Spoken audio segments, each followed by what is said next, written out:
Como se ha dicho ya, este es un día muy especial para nosotros como iglesia. No nos vamos a estar predicando de Romanos. Yo les pido por favor que abran sus Biblias en Hechos capítulo 13. Hechos capítulo 13, y vamos a leer los versículos del 1 al 12 para luego venir una vez más delante del Señor en oración. Hechos capítulo 13. Dice así la palabra inspirada, inerrante, infalible, poderosa de Dios. En la iglesia que estaba en Antioquía había profetas y maestros: Bernabé, Simón llamado Níger, Lucio de Cirene, Manaén, que se había criado con Herodes el tetrarca, y Saulo. Mientras ministraban al Señor y ayunaban, el Espíritu Santo dijo: apartadme a Bernabé y a Saulo para la obra a la que los he llamado. Entonces, después de ayunar, orar y haber impuesto las manos sobre ellos, los enviaron. Ellos pues, enviados por el Espíritu Santo, descendieron a Seleucia y de allí se embarcaron para Chipre. Llegados a Salamina, proclamaban la palabra de Dios en la sinagoga de los judíos, y tenían también a Juan de ayudante. Después de haber recorrido toda la isla hasta Pafos, encontraron a cierto mago, un falso profeta judío llamado Barjesús, y que estaba con el procónsul Sergio Paulo, hombre inteligente. Este hizo venir a Bernabé y a Saulo y deseaba oír la palabra de Dios. Pero Elimas, el mago, pues así se traduce su nombre, se les oponía tratando de desviar de la fe al procónsul. Entonces Saulo, llamado también Pablo, lleno del Espíritu Santo, fijando la mirada en él, dijo: tú, hijo del diablo, que estás lleno de todo engaño y fraude, enemigo de toda justicia, ¿no cesarás de torcer los caminos rectos del Señor? Ahora he aquí la mano del Señor está sobre ti, te quedarás ciego y no verás el sol por algún tiempo. Al instante niebla y oscuridad cayeron sobre él, e iba buscando quien lo guiara de la mano. Entonces el procónsul, cuando vio lo que había sucedido, creyó maravillado de la doctrina del Señor. Vamos a orar.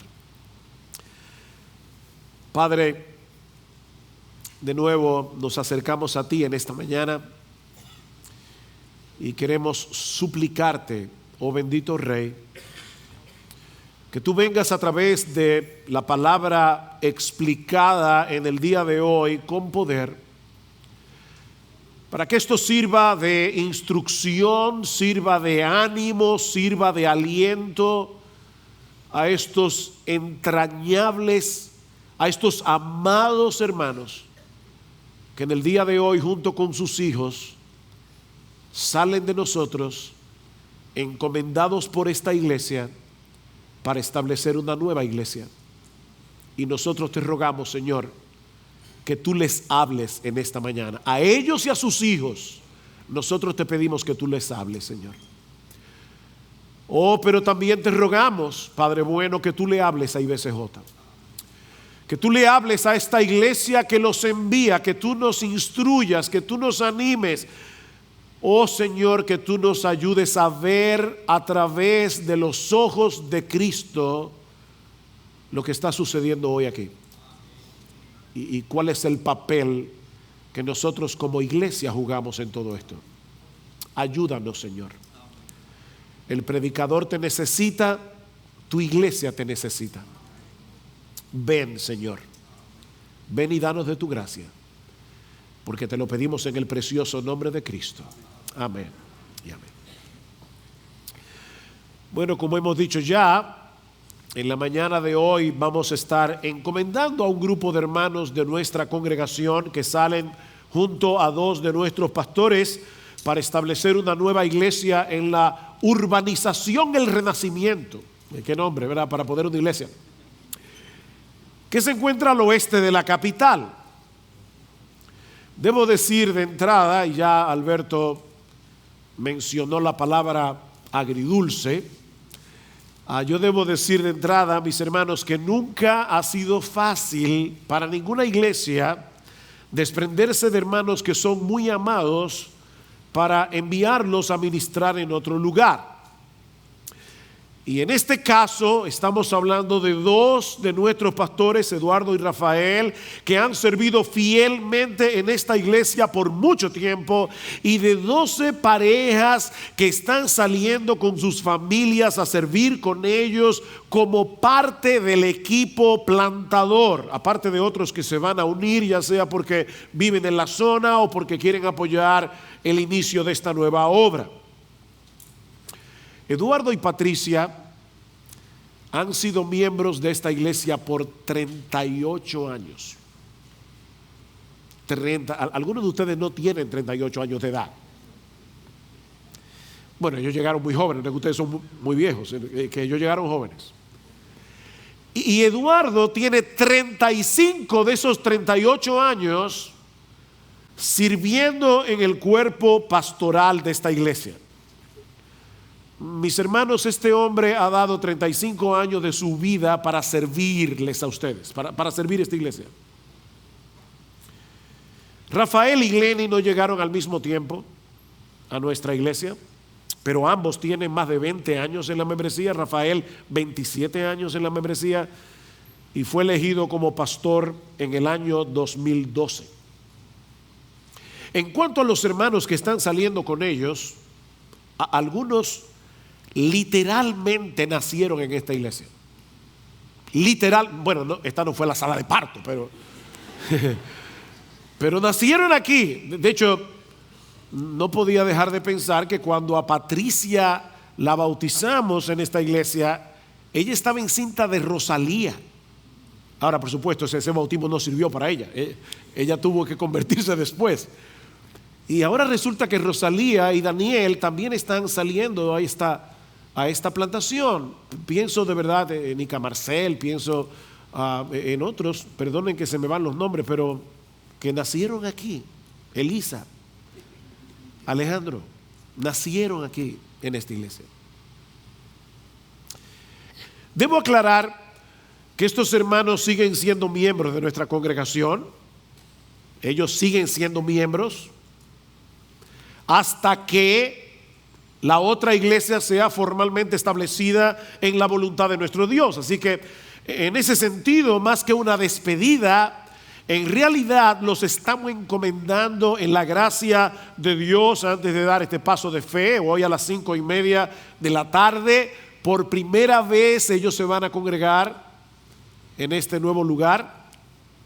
Y créanme, es mucho el trabajo que se ha hecho para que hoy eso sea una realidad.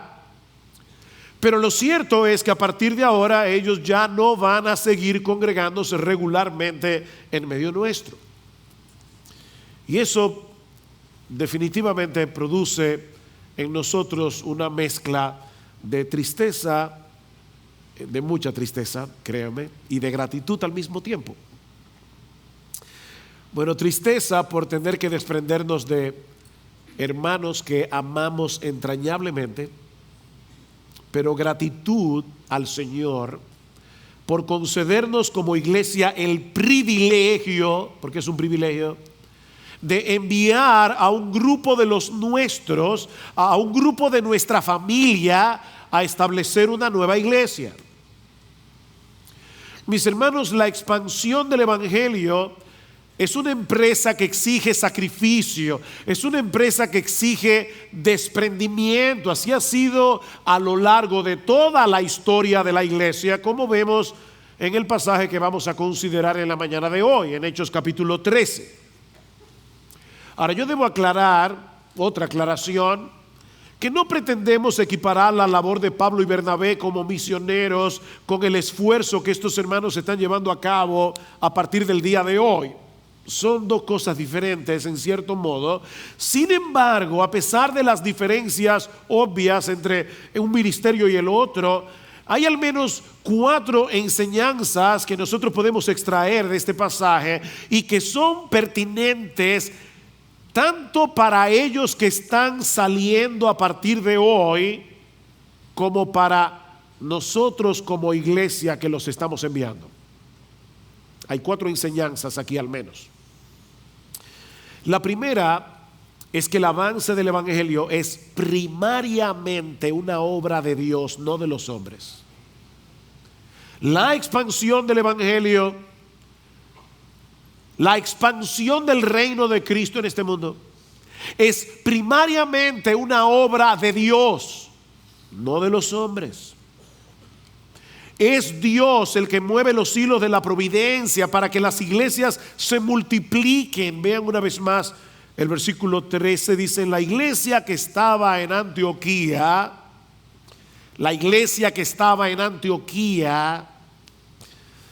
el capítulo 13 del libro de los Hechos marca un nuevo rumbo en el relato que Lucas nos provee de los primeros años de la historia de la iglesia. En los capítulos 1 al 12, la iglesia de Jerusalén fue la que jugó un papel protagónico en el nacimiento y desarrollo del cristianismo, y la figura principal indudablemente fue el apóstol Pedro, no como papa, pero sí como apóstol a los judíos. Pero a partir del capítulo 13 vemos cómo el evangelio comenzó a expandirse a través de esta iglesia que estaba en Antioquía, y el personaje principal pasó a ser el apóstol Pablo. A partir de este momento, la iglesia en Antioquía pasó a ser el centro de la obra misionera hacia el mundo gentil. Pedro era el apóstol para los judíos, Pablo era el apóstol para los gentiles. Ahora, hermanos, ¿ustedes recuerdan cómo comenzó la iglesia de Antioquía? Dice en el capítulo 8 del libro de los Hechos que debido a una persecución levantada por Saulo de Tarso, muchos cristianos se vieron obligados a salir huyendo de Jerusalén. No tenemos más noticias de estos creyentes hasta que Lucas retoma la historia en el capítulo 11 del libro de los Hechos. Y noten lo que dice a partir del versículo 19 de Hechos capítulo 11. Ahora bien, los que habían sido esparcidos a causa de la persecución que sobrevino cuando la muerte de Esteban, auspiciada por el apóstol Pablo, que en ese momento era Saulo de Tarso, llegaron hasta Fenicia, Chipre y Antioquía, no hablando la palabra a nadie, sino solo a los judíos. Pero había algunos de ellos, hombres de Chipre y de Cirene, graben ese nombre, los cuales al llegar a Antioquía hablaron también a los griegos, predicando al Señor Jesús. Y la mano del Señor estaba con ellos, y gran número que creyó se convirtió al Señor. Y la noticia de esto llegó a oídos de la iglesia de Jerusalén, y enviaron a Bernabé a Antioquía, el cual cuando vino y vio la gracia de Dios se regocijó y animaba a todos para que con corazón firme permanecieran fieles al Señor, porque era un hombre bueno y lleno del Espíritu Santo y de fe. Y una gran multitud fue agregada al Señor. Y Bernabé, oigan esto, salió rumbo a Tarso para buscar ¿a quién? A Saulo. El Señor tiene su forma de hacer las cosas. Y cuando lo encontró, lo trajo a Antioquía. Ven el punto, hermanos. Pablo en Hechos 8 quería exterminar la fe cristiana, pero a Dios nadie lo vence. Nadie puede con Dios. Así que el Señor usó esa persecución para llevar el evangelio a Antioquía. Antioquía, mis hermanos, era la tercera ciudad de mayor importancia en el Imperio Romano. Solo estaba detrás de Roma y de Alejandría en Egipto. Era una ciudad prominente en el mundo greco-romano. Y Dios usó a Pablo en su odio al cristianismo para llevar el evangelio a Antioquía. Pero ¿qué hizo después? Convirtió a Pablo de perseguidor en apóstol. Y luego Bernabé sale a buscarlo y lo trae a Antioquía para fortalecer esta iglesia que habría de llegar a ser la gran agencia mundial en el primer siglo de la era cristiana, usando al mismo Pablo como misionero. Nuestro Dios se mueve por senderos misteriosos. El mismo hombre que impulsó sin quererlo la fundación de esta iglesia, ahora iba a ser el instrumento usado por Dios para el establecimiento de 100 cientos de iglesias en 2 continentes y para escribir la mayor parte del Nuevo Testamento, sobre el cual habría de edificarse la iglesia de Jesucristo a través de los siglos. ¿Qué aprendemos de esto?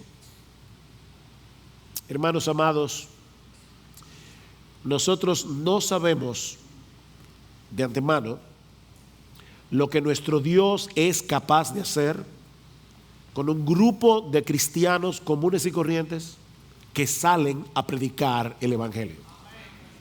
Nosotros no sabemos. Pero lo que parecía el inicio casual de una iglesia, de hecho me recuerda la historia en cierto modo de esta iglesia, no era casual. Lo que parecía casual no era casual.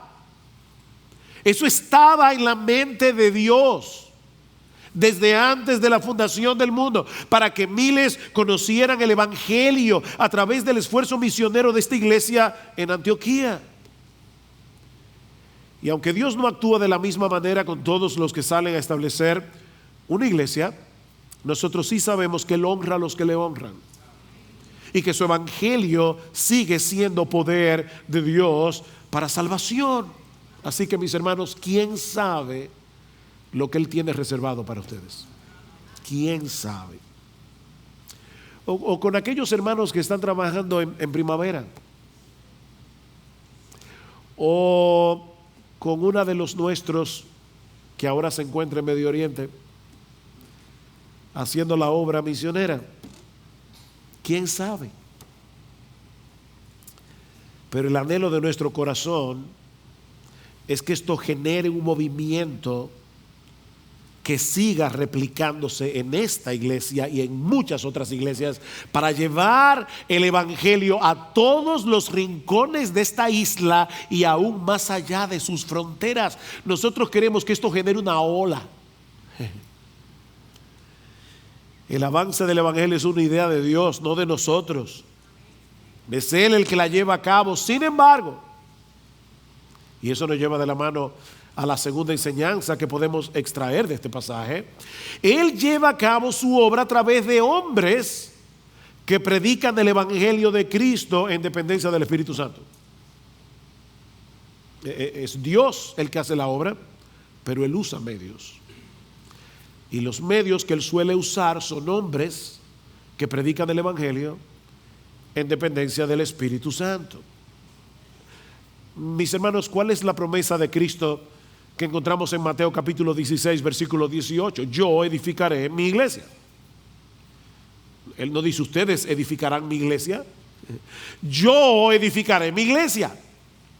Pero que encontramos al final del evangelio de Mateo: toda autoridad me ha sido dada en el cielo y en la tierra, por tanto id y haced discípulos de todas las naciones, bautizándolos en el nombre del Padre y del Hijo y del Espíritu Santo, enseñándoles a guardar todas las cosas que yo os he mandado. Y he aquí yo estoy con vosotros todos los días hasta el fin del mundo. Yo edificaré mi iglesia, vayan a edificar.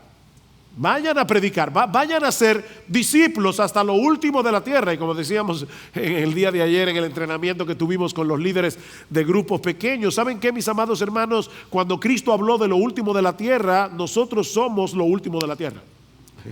Porque alguien puede decir, bueno, pero ellos no es a la China que se están yendo. No es a la China que se están yendo. Pero ellos están aquí en República Dominicana y esta es una de las naciones a las cuales debía llegar el evangelio. Por supuesto, nosotros también tenemos nuestro último de la tierra y tenemos que pensar a ese nivel global, pero no podemos olvidar nuestra Jerusalén. Y eso es precisamente lo que vemos en la iglesia de Antioquía. Bajo el liderazgo de Bernabé, esta iglesia experimentó un crecimiento extraordinario. Luego se le suma Pablo, hasta llegar a ser una iglesia madura con un equipo pastoral muy variado, pero compuesto de hombres fieles que predicaban y enseñaban su palabra. Yo no sé si cuando leí el texto ustedes veían este énfasis: la palabra de Dios. Lucas señala que eran profetas y maestros, dos oficios que señalan la proclamación, la profecía. Veanlo en Hechos 14, en 1 Corintios 14. la proclamación y la enseñanza de la palabra de Dios. Y por supuesto, cuando todavía no se había escrito el Nuevo Testamento, estos profetas también traían nuevas revelaciones de parte de Dios. ¿Qué vemos en el versículo 1? Vean el equipo, el team. En la iglesia que estaba en Antioquía había profetas y maestros. Bernabé era levita, un sacerdote judío convertido al cristianismo, por lo que debemos pensar que tenía un gran conocimiento del Antiguo Testamento. Simón, llamado Níger, una palabra latina que significa negro, por lo que debemos presuponer que Níger era africano, un judío levita, un africano. Lucio de Cirene, otra ciudad al norte de África, 2 africanos en el grupo. Manaén o Menahem, que se había criado con Herodes el tetrarca, hermano de leche, eso es lo que significa, de Herodes el tetrarca. Mis hermanos, piensen en esto. Estos 2 muchachos, Herodes y Manaén, se criaron en la misma casa, recibieron la misma educación, tuvieron los mismos privilegios, pero uno es recordado como el líder de una de las iglesias cristianas más influyentes del primer siglo. El otro es recordado por haber matado a Juan el Bautista y por haber participado en el juicio contra Jesús. No son los privilegios los que determinan la vida de un hombre. Es lo que cada uno hace con los privilegios que Dios le dio. ¿Qué tú haces con los privilegios que Dios te ha dado? El quinto nombre es Pablo, a quien muchos señalan como uno de los líderes más importantes que ha tenido la iglesia de Cristo en toda su historia. Estos hombres se encontraban activamente involucrados en la obra del Señor, haciendo ¿qué? Enseñando las Escrituras.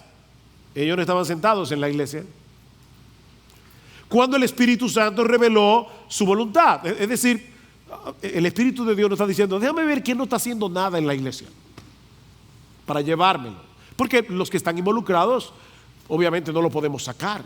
Ya están haciendo algo en la iglesia y van a debilitar la iglesia. No, Dios no piensa así. Dios busca hombres que ya están haciendo lo que debían estar haciendo. Y dice en el versículo 2: mientras ministraban al Señor y ayunaban, el Espíritu Santo dijo: apartadme a Bernabé y a Saulo para la obra a la que los he llamado. ¿Se dieron cuenta? El llamado del Espíritu Santo no fue para que salieran a la obra misionera. No se confundan. El llamado fue para que lo apartaran para Él. Claro que la obra que el Espíritu tenía en mente era que hicieran la obra misionera, pero el Espíritu está diciendo: apártenlo para mí.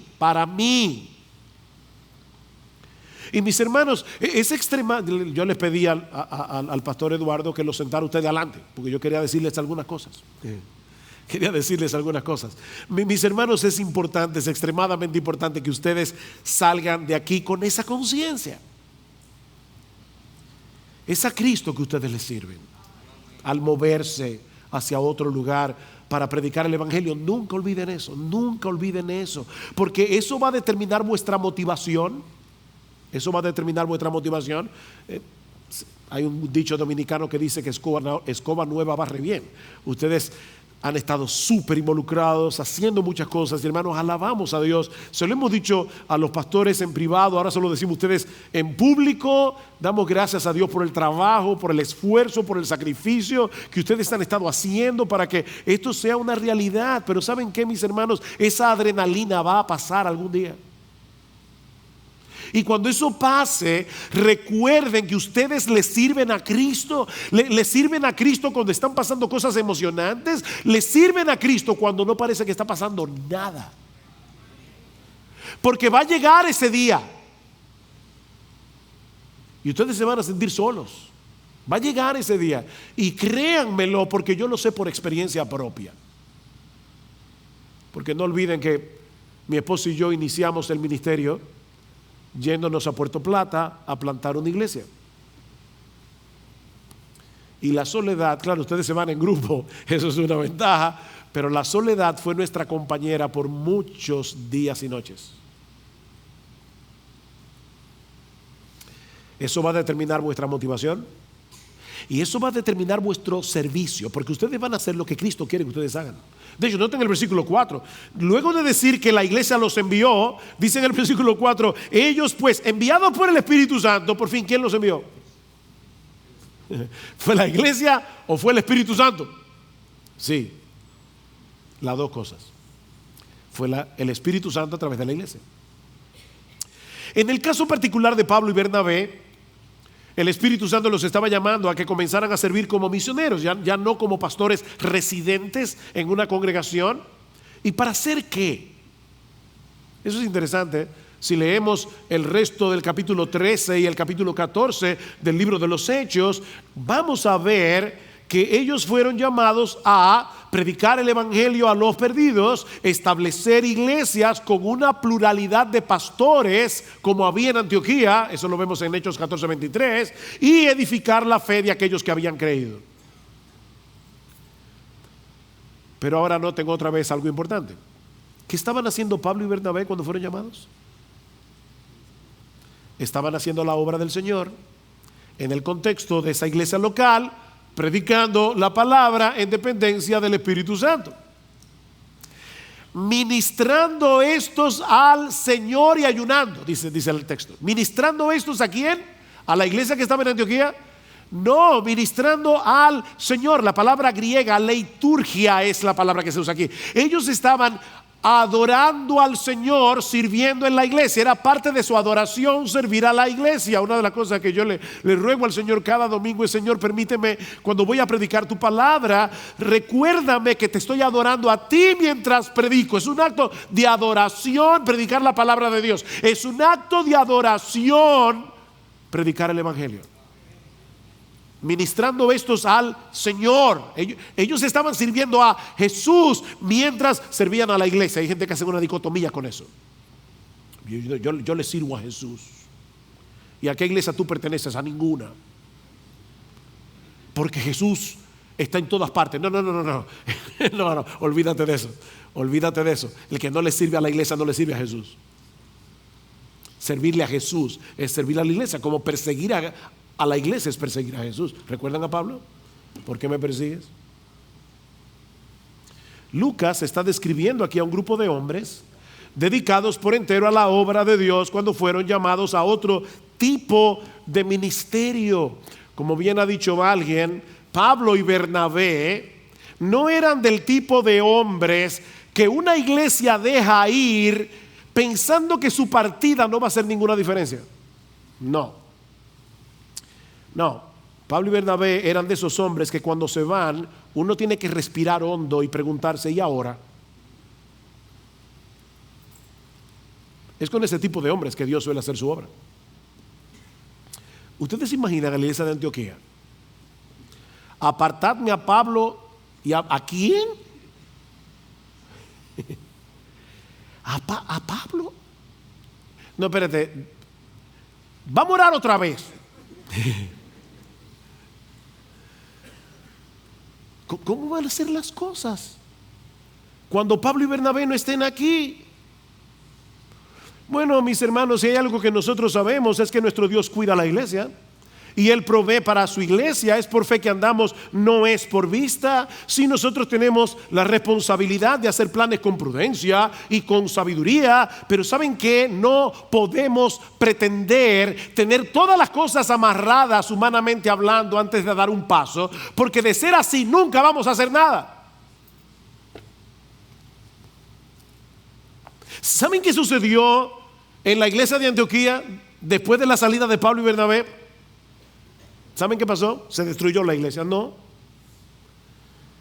esa iglesia continuó siendo una de las iglesias más influyentes del cristianismo oriental por varios siglos más. Excavaciones arqueológicas han confirmado la existencia de más de 20 iglesias en Antioquía alrededor del siglo IV después de Cristo. por varios siglos más. Esta iglesia iba a continuar siendo un faro de luz en el mundo antiguo, porque seguramente Dios levantó otros hombres que siguieran haciendo la obra. ¿Qué vamos a hacer ahora que salen 2 de nuestros pastores y varios hermanos que ya están involucrados en ministerios de nuestra iglesia? ¿Qué vamos a hacer? O seguir haciendo la obra del Señor con los dones, óyeme bien, mi hermano amado, querido, con los dones que ya Dios ha dado a esta iglesia, están sentados aquí, y con otros que vendrán mientras sigamos predicando el Evangelio de Jesucristo en el poder de su Santo Espíritu. Amén. Eso es lo que va a suceder. Así como el Señor usa hombres para establecer otras iglesias, queridos hermanos de Iglesia Bíblica del Señor Jesucristo que no se van para ningún lado, déjenme decirles algo. Aquí hay mucho que hacer. Aquí hay mucho que hacer. Y se necesitan hombres y mujeres que tomen la determinación de poner sus dones en operación en este cuerpo local de creyentes. Mira a tu alrededor, aquí hay muchos inconversos que evangelizar, aquí hay muchos creyentes que discipular, aquí hay muchos ministerios que necesitan hombres. Levántate, iglesia, como cantábamos.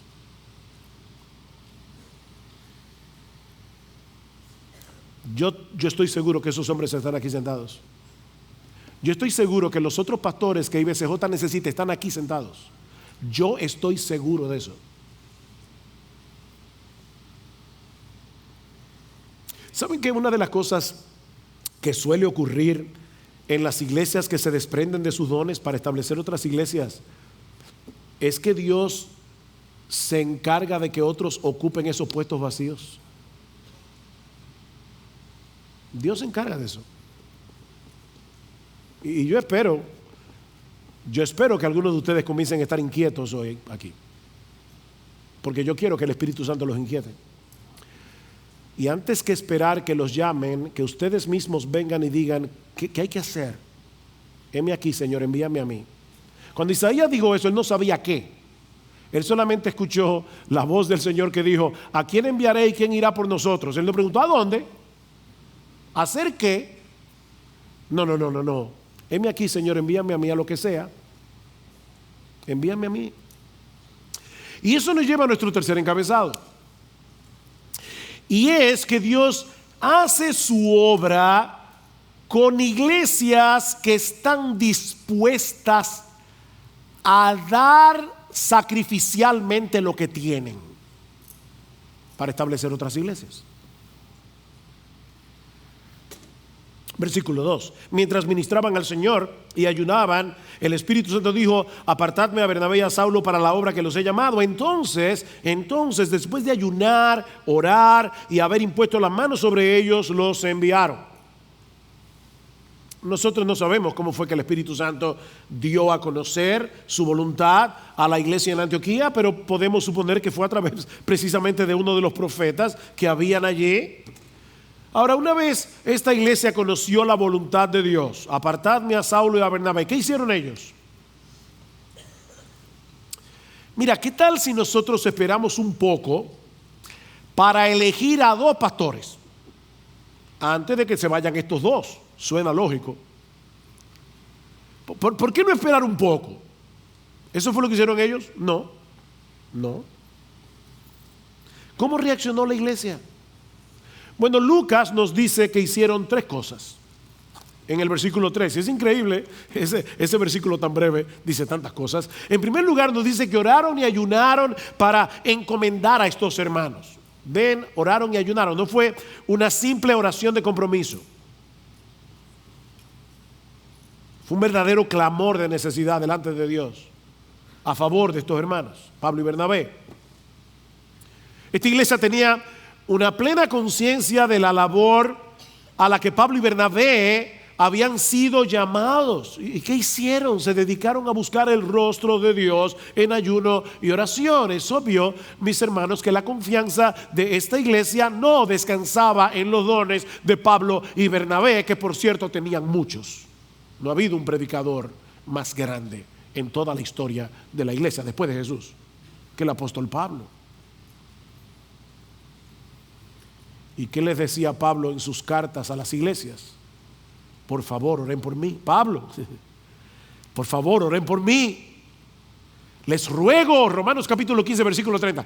Les ruego, voy a citar el texto literalmente como se traduce del griego al español. Les ruego que luchen junto conmigo en oración, que peleen esta guerra conmigo llevándome en oración. Esta iglesia sabía que sin el poder del Espíritu Santo, el trabajo de Pablo y Bernabé iba a ser totalmente infructífero. Separados de mí, nada podéis hacer. Es por eso, mis hermanos, que hemos estado orando regularmente por ustedes, en los cultos de oración, en los cultos los domingos. Pero es por eso, hermanos, que nosotros tenemos que seguir orando y ayunando por ellos. Tenemos que seguir orando y ayunando por ellos.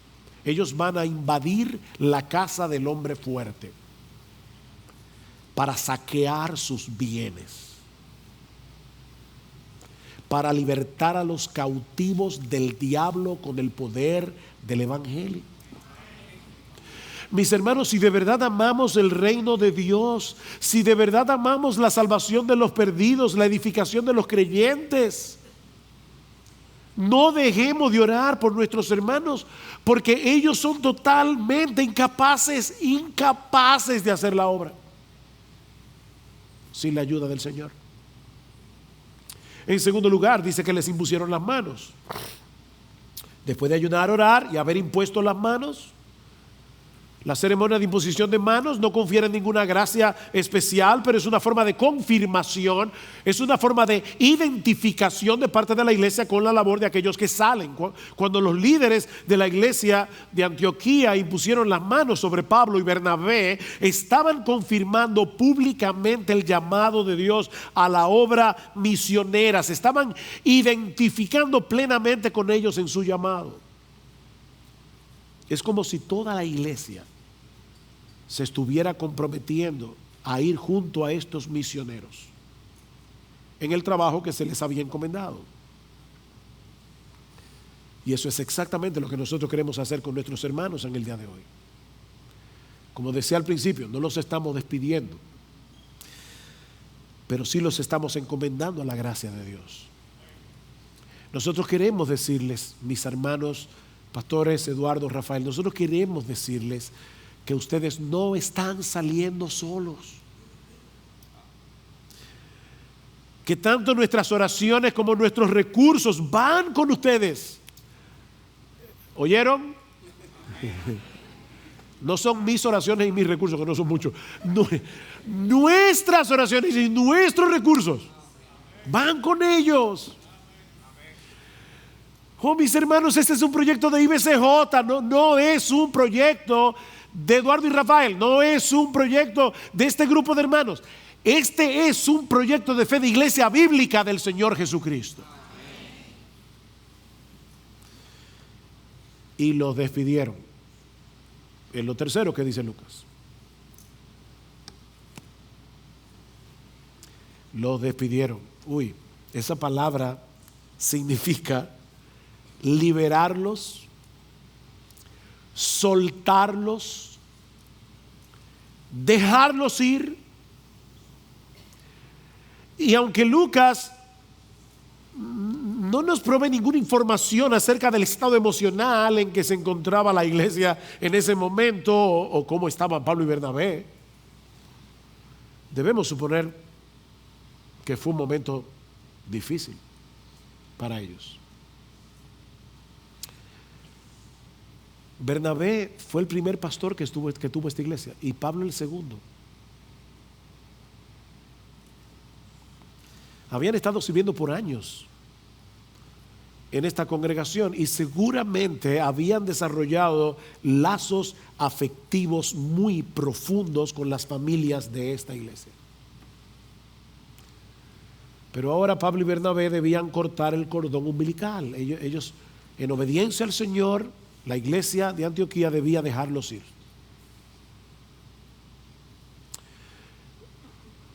Estos hermanos en Antioquía no tenían la menor idea de cuándo volverían a ver a Pablo y a Bernabé. ¿Cuándo volverían a beneficiarse de su predicación? No, ellos no tenían YouTube. Descubrimientos arqueológicos han demostrado que en el siglo I no había internet. No, ellos no podían oír a Pablo. Vamos a oír ¿en qué estará Pablo? No, yo no sé en qué está Pablo. Pero déjame mandarle un WhatsApp. No, también déjame decirte que otros descubrimientos arqueológicos han demostrado que no había celulares.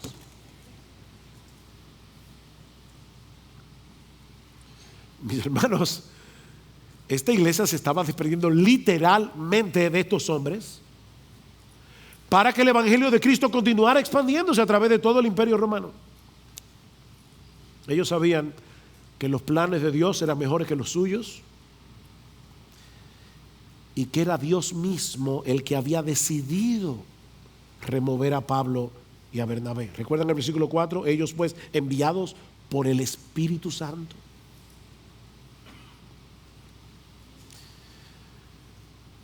Hermanos, yo quiero ser cuidadoso. Yo me conozco. Pero créanme, pensando en lo que iba a predicar hoy en la mañana, cuántas memorias han venido a mi mente. No es fácil dejarlos ir,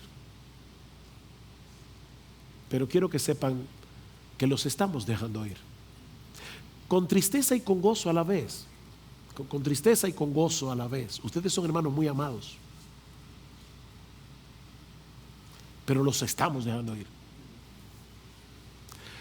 Ahora, ¿qué sucedió inmediatamente después de que estos hombres salieran a la obra misionera? Bueno, eso nos lleva a la última enseñanza que yo quiero extraer de este pasaje, y es que la obra de Dios nunca será hecha sin dificultad. La obra de Dios nunca será hecha sin dificultad. Yo no voy a leer de nuevo los versículos 4 al 12, pero Pablo y Bernabé se dirigen hacia Chipre, el lugar de nacimiento de Bernabé. Bernabé era de Chipre, levita de Chipre. Y de inmediato, ¿qué hacen? Lo que habían estado haciendo desde siempre, comienzan a predicar la palabra de Dios. Y el Espíritu Santo inquieta el corazón de un hombre influyente de la isla. Noten el versículo 7, habla de Bar Jesús, que estaba con el procónsul Sergio Paulo, hombre inteligente. ¿Por qué el Espíritu Santo quiso incluir eso aquí?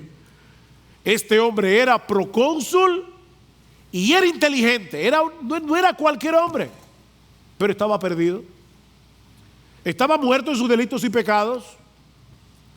Y dice que él deseaba oír la palabra de Dios. Es obvio que Pablo y Bernabé estaban predicando la palabra de Dios. Él deseaba oír la palabra de Dios. ¿Quién movió a un hombre como este procónsul, a un hombre inteligente que no suelen interesarse en estas cosas porque tienen la mente muy abierta?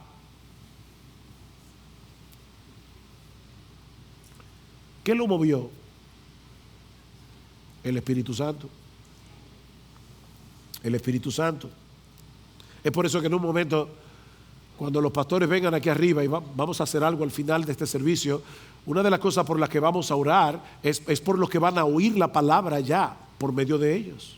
Vamos a orar por eso, para que el Espíritu Santo inquiete personas. Ahora, tan pronto el procónsul muestra interés por el evangelio, ¿qué pasó? Aparece un falso profeta llamado Elimás, y el texto dice, procurando apartar de la fe al procónsul. Si hay algo de lo que podemos estar seguros, es que la predicación del evangelio siempre encontrará oposición. Nosotros podemos dedicarnos a hacer mil y una cosas. Si ustedes deciden ir a la urbanización El Renacimiento y hacer operativo médico, y no es que esté mal eso para nada, pero si ustedes hacen operativo médico, si hacen mil cosas, no va a haber problema, o no va a haber mucho problema. Hasta bien lo va a ver la gente, siempre que no prediquen el evangelio. Siempre que no prediquen el evangelio. Pero si hay algo que el enemigo de las almas aborrece con todo su corazón, es la predicación fiel de la palabra de Dios. Y él tiene a sus emisarios para hacer su voluntad. Y algunos viven en la urbanización El Renacimiento.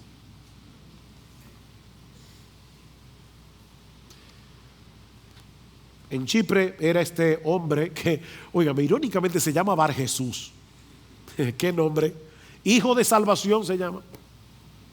Este hijo del diablo se llama hijo de salvación. Noten cómo Pablo lo identifica, versículo 9. Pero entonces Saulo, llamado también Pablo, lleno del Espíritu Santo. Así es como Dios lo ve, lleno del Espíritu Santo. Fijando la mirada en él, dijo: tú, hijo del diablo, no Bar Jesús. Hijo del diablo, que estás lleno de todo engaño y fraude, como todos los hijos del diablo, enemigo de toda justicia, no cesarás de torcer los caminos rectos del Señor.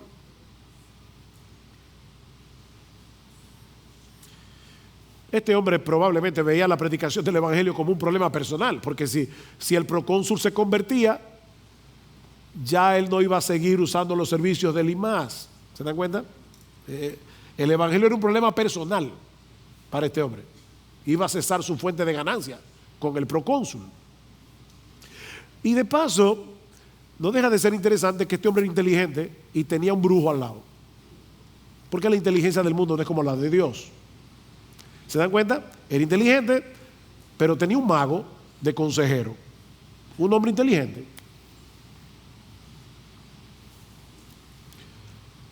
Pero eso no es mi tema y tengo que cuidarme de no apartarme.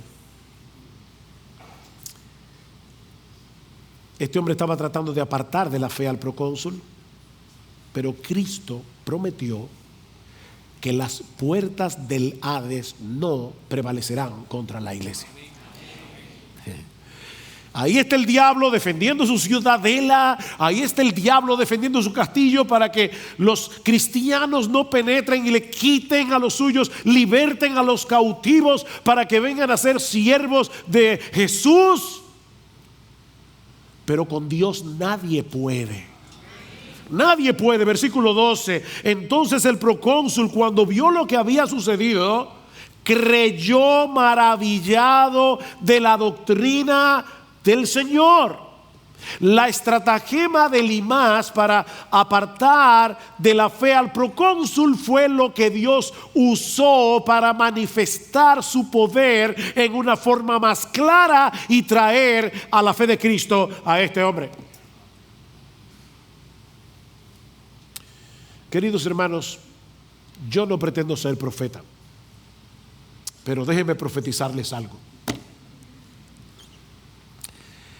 Ustedes van a tener problemas. Ustedes van a enfrentar problemas. Así ha sido en 20 siglos de historia de la iglesia y no va a ser diferente ahora.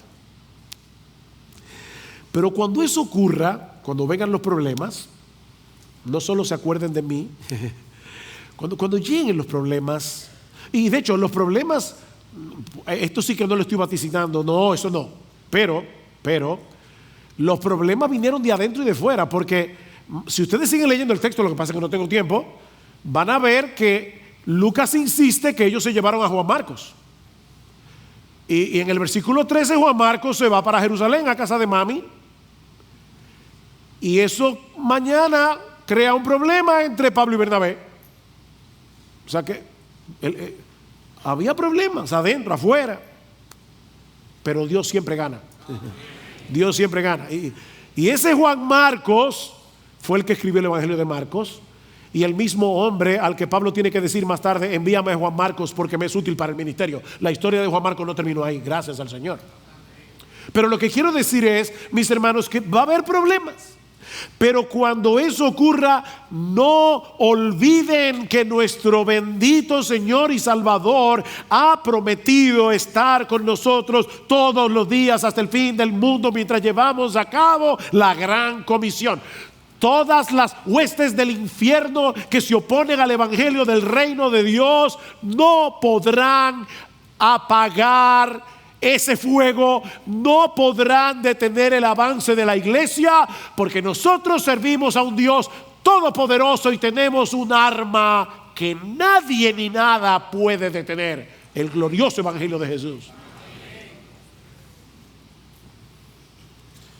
El que está en nosotros es mayor que el que está en el mundo, y nada ni nadie podrá impedir que Él, recuerden, es la obra de Dios, que Él lleve a cabo su obra a través de ustedes. Manténganse fieles al Señor, predicando a tiempo y fuera de tiempo, cuando estén pasando cosas emocionantes y cuando no esté pasando nada aparentemente.